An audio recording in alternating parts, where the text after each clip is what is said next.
Niya na ang Express headlines region-wide karong orasa. Magnitude 5.3 nga linog miusab pag-uyog sa Balot Island. Miusab pag-uyog ang magnitude 5.3 nga linog sa Balot Island sa Sarangani, Davao Occidental alas 10:21 sa buntag niadtong Sabado.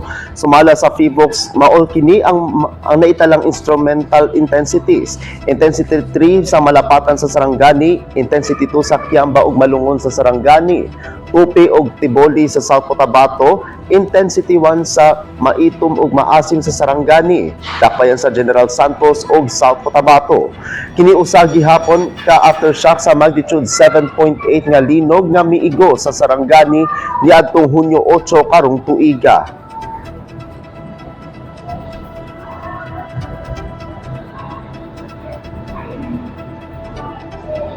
Samtang upat ka motorbangka nadakpan tungod sa illegal nga pagpangisda sa banwa sa Concepcion.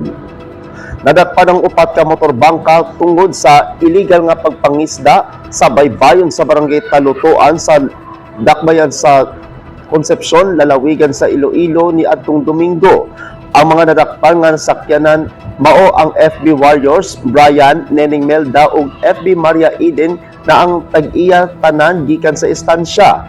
Gidakop ang mga motorbangka tungod sa pagpangisda gawa sa ilang gitugot nga lugar o fishing outside nga duly designated area. Ang operasyon gipanguluhan ni Police Major Eliazar A.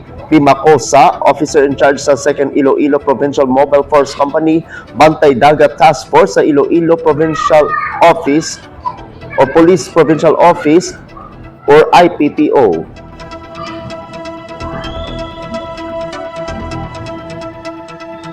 At ang iyang uban pang mga balita unya sa alas 9:30 sa gabi sa Weekend News.